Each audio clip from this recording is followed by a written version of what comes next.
बिस्मिल्लाहिर्रहमानिर्रहीम। अस्सलाम वालेकुम students, I am Zainab Fatima, your science teacher. उम्मीद है आप सब खैरियत से होंगे। So we were doing the text book exercise of chapter number 2 that was about life and living things. हमने क्वेश्चन नंबर 1 से लेके क्वेश्चन नंबर 5 तक तमाम सवाल जो हैं वो सॉल्व कर लिए हैं। आज के लेक्चर में हम करेंगे last question, that is question number 6 को सॉल्व। तो आइए शुरू करते हैं। तो आपकी टेक्स्ट बुक एक्सरसाइज के क्वेश्चन नंबर 6 में आपको आई की डायग्राम गिवन है। आपके सामने यहाँ जो मैंने डायग्राम बनाई, बिल्कुल इस तरह की एक डायग्राम आपकी टेक्स्ट बुक में भी गिवन है। ये है द स्ट्रक्चर ऑफ आई। हमारी आंख का जो स्ट्रक्चर होता है वो आपके सामने यहाँ बना हुआ है। आपने वैसे तो काफी ज्यादा डिटेल में आई के कॉन्सेप्ट को, उसके फंक्शन को और स्ट्रक्चर को पढ़ा है, मगर मैं आपके कॉन्सेप्ट्स के लिए और एक दफा रिवीजन करवाने के लिए एक और दफा इसको बताऊंगी। सबसे पहले मैं आपको ये बता दूं कि ये पूरा आपके पास आई का स्ट्रक्चर है। सबसे पहले जो आउटसाइड पे आपके पास रेड कलर की लाइन है जो यहाँ पे बी से लेबल की गई है, this is your cornea. Cornea जो होता है वो आंखों का बिल्कुल बाहर वाला पोर्शन होता है जो कि लिक्विड और क्रिस्टल कलर का, मतलब क्लियर होता है। आपको लगता है देखने में कि ये पानी है, मगर this is actually a gel like structure called cornea. यहाँ पे ये बी अल्फाबेट के साथ लेबल किया गया है। इसका काम होता है आंखों को प्रोटेक्ट करना। उसके बाद बिल्कुल पीछे आपके पास ये जो रेड कलर का सर्कुलर शेप में या ओवल शेप में चीज मौजूद है, दीज आर द लेंस। आपने देखा होगा कि जिसकी आई साइट कमजोर होती है वो आंखों में लगाता है लेंस। अब वो जो लेंस होते हैं वो उनकी इरेगुलर या फिर उनकी डीरेंज्ड आई साइट को ठीक करते हैं, मगर ओरिजिनली मतलब नेचुरली ह्यूमन बॉडी में जो अल्लाह ताला ने लेंस बनाए हैं वो मौजूद होते हैं बिल्कुल यहाँ, मतलब आपके कॉर्निया के पीछे। और इसके साथ ही मैंने यहाँ ब्लू कलर का एक स्ट्रक्चर बनाया छोटा सा, दैट इज योर प्यूपिल। प्यूपिल होता है जो आंखों के बीच में आपको काले रंग का डॉट नजर आता है, उसको हम कहते हैं प्यूपिल। यहाँ पे प्यूपिल जो है वो अल्फाबेट सी के साथ लेबल किया गया है और जो आपका लेंस है वो अल्फाबेट डी के साथ लेबल किया गया है। यहाँ पे जो ये चीज है रेड कलर की, दिस इज योर आइरिस। आपको पता है कि आई बॉल और प्यूपिल मतलब ब्लैक डॉट के बीच में होता है एक कलर्ड पोर्शन, उस कलर्ड पोर्शन को हम कहते हैं आइरिस। सब लोगों का जो आंखों का कलर होता है वो डिफरेंट होता है। अगर मेरा ब्राउन है तो हो सकता है कि आपका ग्रीन हो या ग्रे हो या ब्लैक हो। This coloured part is called the iris, जो कि यहाँ पे लेबल किया गया है फ्रॉम द अल्फाबेट ए। इसके साथ ही आप देख रहे हैं कि बिल्कुल बैक साइड पे ओवर हियर जो रेड कलर की स्क्रीन बनी हुई है, इस स्क्रीन को हम कहते हैं retina, RETINA। Retina is actually the screen जो कि हमारी आंखों की बैक साइड पे होती है, जहां पे इमेज फॉर्म होती है। इसको यहाँ पे लेबल किया गया है विद अल्फाबेट E। और साथ ही इसके यहाँ पे जो ये स्ट्रक्चर मौजूद है और आप लाइंस देख रहे होंगे, these are actually the nerve fibres. ये जो नर्व फाइबर्स हैं ये हमारे रेटिना के साथ अटैच होते हैं। क्योंकि इमेज फॉर्म हो रहा है यहाँ स्क्रीन पे, तो यहाँ पे जो इमेज फॉर्म होगा वो सिग्नल्स भेजता है इन्हीं नर्व फाइबर्स के थ्रू हमारे ब्रेन को। अब एक दफा मैं आपको बता दूं कि इमेज फॉर्मेशन होती कैसे है।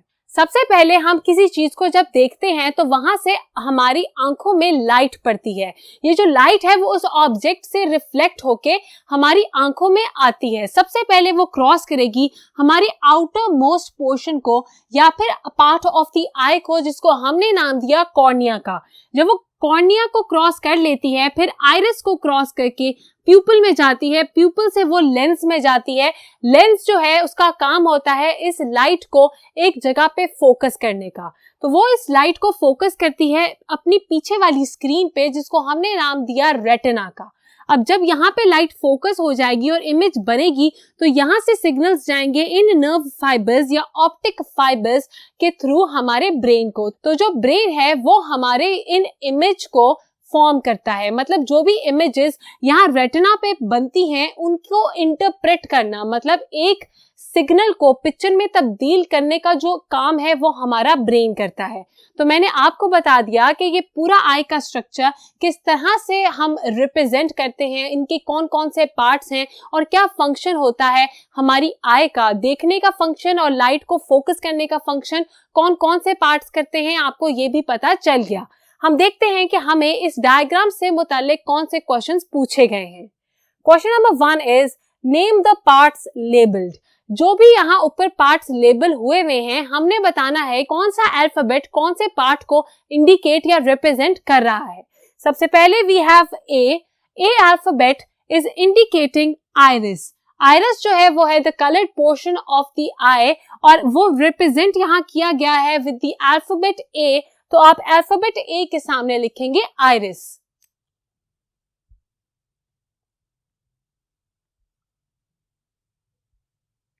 Then we have the alphabet B. Alphabet B मौजूद है इधर, जो कि रिप्रेजेंट कर रहा है the outer most covering of our eye which was exactly students, that was cornea.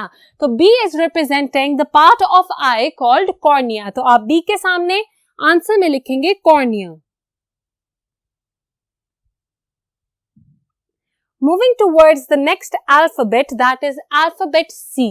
Alphabet C जो है वो लेंस के सामने जो छोटा सा एक स्ट्रक्चर है उसको रिप्रेजेंट कर रहा है। मैंने आपको बताया that this is our pupil. ये वो ब्लैक डॉट है जो कि आइरिस के बिल्कुल बीच में आपको नजर आता है। So C is representing pupal.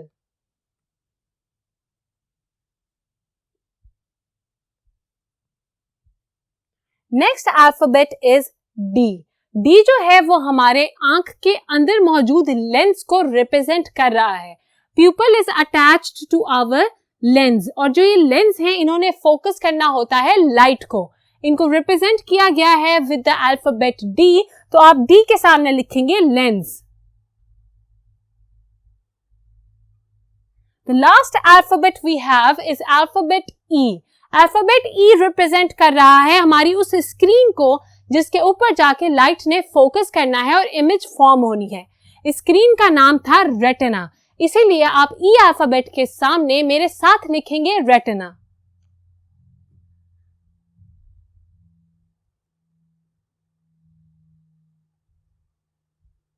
इसके साथ ही we are done with the first part of question number 6। आइए देखते हैं कि इसका सेकंड पार्ट क्या है। सो क्वेश्चन नंबर 2, आइए देखते हैं कि क्वेश्चन नंबर 2 में हमसे क्या पूछा गया है। What changes the shape of part D that enables it to focus? Part D क्या था हमारी डायग्राम में, आइए देखते हैं। आप देख सकते हैं कि डायग्राम में पार्ट D जो है वो लेबल हुआ है हमारे लेंस के साथ, मतलब D is representing lens। Question में पूछा गया है कि ऐसा कौन सा पार्ट है आंख का which is the structure of eye जो कि हेल्प करता है इन लेंस को टू फोकस। तो हम देखते हैं कि इसके साथ मसल्स अटैच होते हैं, और ये जो मसल्स हैं ये कॉन्ट्रैक्ट करते हैं, रिलैक्स करते हैं। जब ये कॉन्ट्रैक्ट करते हैं तो हमारे लेंस की जो शेप है या साइज है वो इलोंगेट मतलब बड़ा हो जाता है। जब वो रिलैक्स करते हैं तो लेंस जो है वो अपनी ओरिजिनल शेप में वापस आ जाता है। This actually enables our lens to focus. तो हमें पता चल गया कि जो हमारे लेंस की साइड पे मसल्स मौजूद हैं ये हेल्प करते हैं पार्ट डी को which is our lens focus करने में। तो आइए देखते हैं कि मैंने इसके आंसर में क्या लिखा है। इसके आंसर में मैंने लिखा a ring of muscle running around the edge. अभी आपने डायग्राम में मसल देखे जो कि अटैच्ड थे हमारे लेंस के साथ। ये जो मसल्स हैं ये हेल्प करते हैं हमारे लेंस को टू फोकस। इसके साथ ही हमने क्वेश्चन नंबर 2 का आंसर भी लिख लिया। अब चलते हैं हम क्वेश्चन नंबर 3 की तरफ। Question number 3 is which part contains light sensitive nerve cells. हमारी आंखों का ऐसा कौन सा पार्ट था, मतलब हमारे आई के स्ट्रक्चर में ऐसा कौन सा पार्ट था जिसके अंदर मौजूद थे नर्व सेल्स। आइए दोबारा देखते हैं अपनी डायग्राम को और डिसाइड करते हैं कि नर्व सेल्स कहां मौजूद थे। आपने देखा कि यहाँ पे बिल्कुल हमारी स्क्रीन रेटिना के साथ अटैच्ड है नर्व फाइबर्स। अब ये जो नर्व फाइबर्स हैं इन्हीं को नर्व सेल कहा जाता है, क्योंकि इन सेल के अंदर इलोंगेटेड फाइबर्स मौजूद हैं और इन्हीं फाइबर्स की मदद से हमारे जो सिग्नल्स हैं वो ट्रांसमिट होते हैं from one part of the body to another, which is obviously brain. Brain से कोई सिग्नल जब आता है या ब्रेन की तरफ किसी सिग्नल ने जाना होता है तो वो जाते हैं थ्रू दीज नर्व सेल्स या फिर नर्व फाइबर्स। ये आपने देखा कि अटैच्ड है to the part E which we called our retina. तो रेटिना जो कि हमारी आंखों की स्क्रीन है जिसके ऊपर जाके लाइट ने फोकस होना होता है और इमेज ने फॉर्म होना होता है, वो वाला पार्ट अटैच्ड है विद नर्व फाइबर्स। तो हम लिखेंगे इसके आंसर में part E which is retina. यही लिखा मैंने यहाँ आंसर में और मुझे उम्मीद है कि आप मेरे साथ साथ तमाम आंसर्स नोट डाउन कर रहे हैं। हम चलते हैं लास्ट क्वेश्चन की तरफ, which is The optic nerve carries signals from the eye to the brain. Optic nerve यहाँ उसी नर्व सेल की बात हो रही है जिसकी बात हमने अभी ऊपर की। हम इसको नर्व फाइबर भी कह सकते हैं, हम इसको ऑप्टिक फाइबर भी कह सकते हैं। Optic is actually derived from I, इसीलिए हम इसको कहते हैं ऑप्टिक नर्व्स। अब यहाँ लिखा है what does the brain do with these signals. अब ये तो हमें पता चल गया कि रेटिना के साथ नर्व फाइबर्स अटैच्ड हैं और इन नर्व फाइबर्स ने सिग्नल्स लेके जाने हैं टुवर्ड्स आवर ब्रेन। अब ब्रेन जो है वो इन सिग्नल्स का क्या करेगा? हमारे पास सिर्फ लाइट पहुंच रही है और सिग्नल्स पहुंच रहे हैं, मगर जो उसकी एक्चुअल कमांड है, जो एक्चुअल इमेज फॉर्मेशन है, वो करनी है हमारे ब्रेन ने। इसीलिए जब सिग्नल्स जाएंगे टुवर्ड्स आवर ब्रेन, जिस तरह सिग्नल्स जाते हैं कंप्यूटर में टुवर्ड्स द सीपीयू और सीपीयू फिर उसको इंटरप्रेट करता है, बिल्कुल इसी तरह हमारा ब्रेन इन सिग्नल्स को इंटरप्रेट करके हमें वो इमेज दिखा देता है। तो इसके आंसर में मैंने लिखा it interprets them as the picture you see. जो पिक्चर हम अपनी आंखों से देखते हैं एक्चुअली हमारे ब्रेन की वजह से है, not because of our eyes. हमारी आईज तो सिग्नल्स अंदर लेके चली जाएंगी, मगर जब तक हमारा ब्रेन इन सिग्नल्स को इंटरप्रेट नहीं करेगा तब तक हमारे पास पिक्चर मौजूद नहीं होगी देखने के लिए। So this was the answer to the last part of question number 6। इसके साथ ही we are done with the text book exercise of chapter number 2। मुझे उम्मीद है कि आपने तमाम आंसर्स नोट डाउन किए होंगे, मगर अगर आपसे कोई भी आंसर नोट डाउन करने वाला रह गया है then you can stop this lecture और रिवाइंड दिस लेक्चर और play it all over again, और आप तमाम आंसर्स जो हैं अपनी नोटबुक्स पर नोट डाउन कर सकते हैं। हम मिलते हैं नेक्स्ट लेक्चर में, तब तक के लिए अपना बहुत ख्याल रखिएगा। खुदा हाफिज।